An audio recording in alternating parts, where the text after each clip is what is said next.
multiple world judo champion, Olympic medalist, favorite of the Japanese public, and a true national hero. In the early 2000s, Hidehiko Yoshida became the face of judo for mixed martial arts fans around the world. He burst into the Pride Ring and began to eliminate the top fighters of his time, one by one. Using the typical techniques of the classical judo school, Yoshida managed to ride the stormy wave called MMA, which was just beginning to conquer the world, and reached the shore on it, gaining popularity not only in his native country, but also around the world. It's time to recall the highlights of the great master's career. Yoshida burst into the ring with the world's most popular MMA promotion with a real sensation. His first Pride bout was a continuation of the legendary confrontation between the schools of Judo and Jiu-Jitsu, which began exactly 50 years ago by Masahiko Kimura and Helio Gracie, the father of multiple UFC champion Royce Gracie. Back in 1951, Elliott lost the famous Japanese Judoka with a painful arm lock, which was later named Kimura in his honor. However, the Gracie clan has kept the memory of this unfortunate defeat alive for half a century and has long been waiting for a chance to prove that Jiu-Jitsu is in no way inferior to Judo. To restore the reputation of his family and the Jiu-Jitsu school, Royce needed the best judoka in the world, Hidehiko Yoshida. It was decided to hold the fight between the two iconic fighters under the same rules that Kimura and Gracie Sr. had once competed under: grappling only, no strikes, and without judges. Only one of the opponents had the right to decide the fate of this fight. The fight gathered more than 90,000 fans and brought Hidehiko a considerable fee of $250,000 at the time. Gracie's attempt to take the fight to the ground from the first seconds failed miserably. The big Japanese man stood firmly on his feet and controlled the Brazilian by holding him by the kimono gate. However, Royce quickly managed to turn the situation in his favor. He caught Yoshida in an Achilles hold, but the Japanese fighter kept up and at the same time went for the heel hook. Nevertheless, neither Yoshida nor his eminent opponent managed to bring his hold to the final.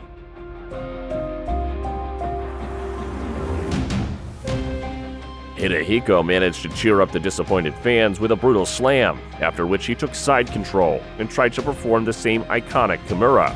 But this time, the move didn't work, so Yoshida tried to strangle Gracie with his jacket collar. It was exactly what he needed. In a few seconds, Royce stopped resisting, and the referee stopped the fight, declaring Hidehiko the winner. However, Gracie immediately got to his feet and started arguing with the referee, claiming that he hadn't fallen asleep and almost beaten the poor man for unlawful interference in the fight. After all, according to the agreement, the referee had no right to react in any way to what was happening in the ring. Royce's team tried to get the fight recognized as a nullity, but it was all in vain, and even a specially created commission came to the conclusion that Gracie had fallen asleep, which meant that he lost the fight. The bout with Don Frye was Yoshida's first test of the waters in professional MMA. Hidehiko met with the formidable mustachioed man back in 2002 at the Pride 23 event. Surprisingly, the Japanese fighter immediately felt in his element and instantly put Don on the canvas with a classic judo reaping, taking guard. The American tried to get up, but Yoshida wasted no time in taking his opponent's back and trying to apply a chokehold. However, Frye was a tough nut to crack.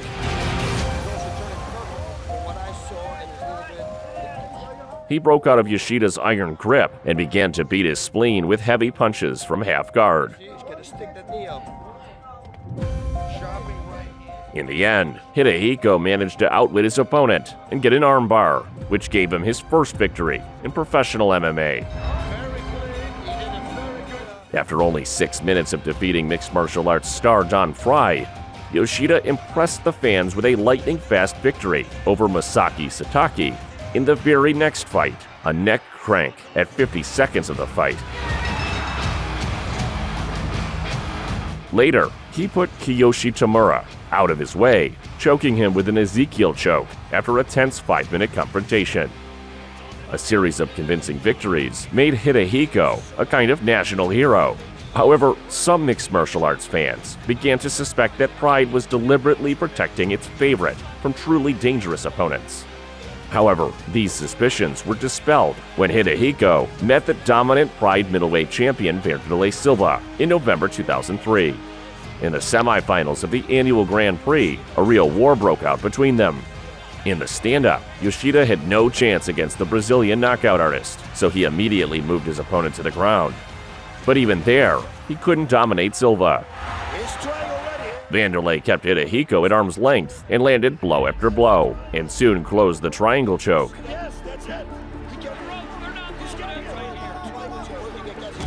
Yoshida survived this dangerous moment, but then fell into the champion's trap for a second time. This time, Silva took the Japanese fan favorite to the ground with his own hands, and having taken a dominant position, mercilessly beat him for several minutes.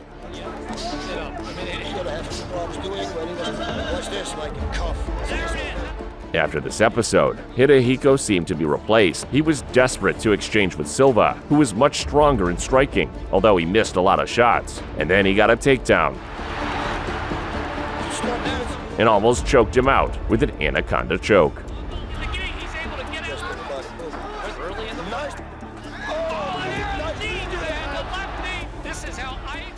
But despite all the efforts of Japan's best judoka, the judges unanimously gave the victory to Wanderlei Silva. Hidehiko did not sit on the bench after this defeat. In less than 2 months, he met Gracie for the second time in the ring, seeking revenge for his senseless defeat. Gracie again insisted on special rules. 2 rounds of 10 minutes each, without judges, but this time with punches. And to avoid a repeat of the situation from the previous fight, Gracie's team insisted that only the cornerman had the right to stop the fight, and Royce himself entered the ring without a gi.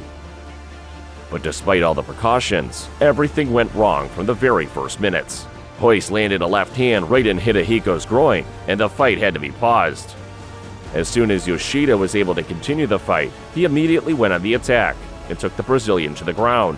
But Royce quickly went in for the heel hook, to which Hidehiko responded with an Achilles hold. History repeated itself. In general, this fight was quite dynamic, although it took place mostly on the ground. If the judges had the right to evaluate it, Gracie would obviously have won.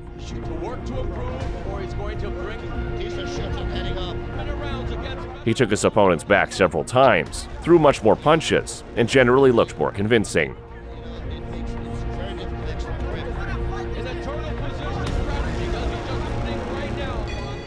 However, due to the Brazilian rules, Royce's dominance did not affect the outcome.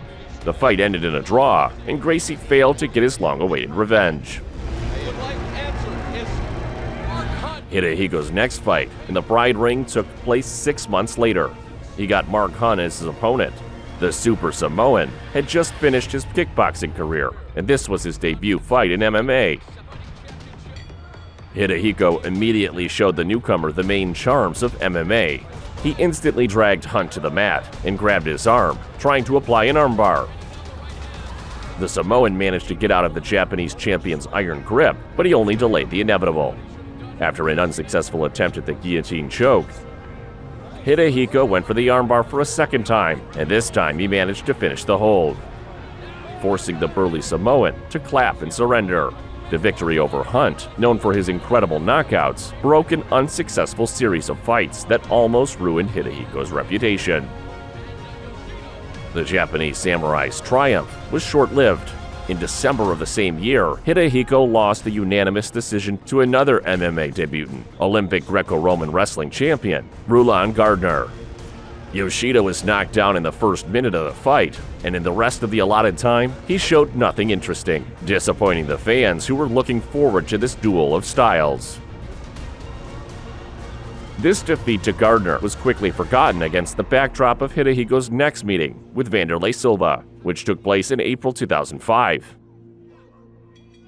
Silva's lightning-fast attack and takedowns immediately demonstrated the Brazilian's determination.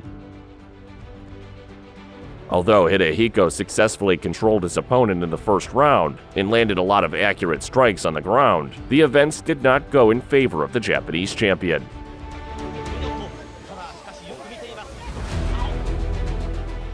In the final seconds of the first round, Wanderlei successfully went for an armbar, and then, after dominating his opponent throughout the second round, knocked him out in the third 5-minute. Once on the canvas, Hidehiko went in for a heel hook and then tried a guillotine choke, clutching at the last chance to win. However, the judges raised Silva's arm up for the second time. The dark streak of Hidehiko's career didn't last long. In August 2005, he faced UFC star Tank Abbott in the ring. Yoshida immediately dragged the American giant to the mat and, taking advantage of his wrestling advantage, tried to choke him with a triangle choke. However, even as a professional puncher, Tank was not such an easy target. Hidehiko had to work hard to finish Abbott. Holding the American in a guard, Yoshida tied his arms, tried to get an armbar, but it was to no avail. It was only when the opponents returned to the guard that Hidehiko managed to turn the tide of the fight. He confused Tank with a surprisingly accurate right hook, and then, taking a north-south stance, added a few more powerful knees to the head. After that, Abbott became more compliant, and Hidehiko took his back almost without resistance, and choked him out with a jacket sleeve. This victory not only returned him to the favor of the fans, but also emphasized the effectiveness of gi and judo techniques in general.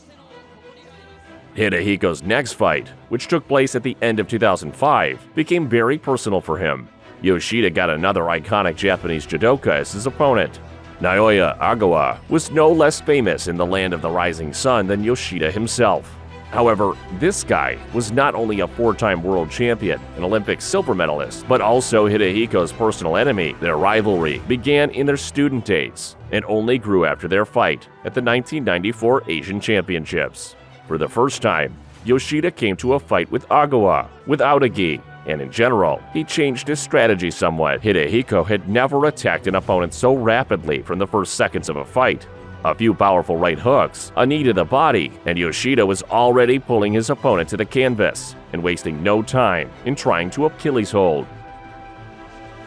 But with his longtime rival, Yoshida had to spend much more time in the ring than he expected. Having put Naoya in a guard, he withstood a series of powerful strikes, and then he triumphantly finished his opponent with an armbar in the 7th minute of the fight. Having put on a real show for the Japanese public, Hidehiko Yoshida not only put an end to the 10-year feud, but also received an incredible amount of money, $2 million, as a fee. The victory over Ogawa was the last significant fight in Hidehiko Yoshida's career. His career was gradually declining. After defeating Yosuke Nishijima in May 2006, he lost twice by TKO to Mirko Krokop and James Thompson before the end of the year, and then took a 2-year break. But even after returning to the ring in 2008, defeats continued to haunt Yoshida.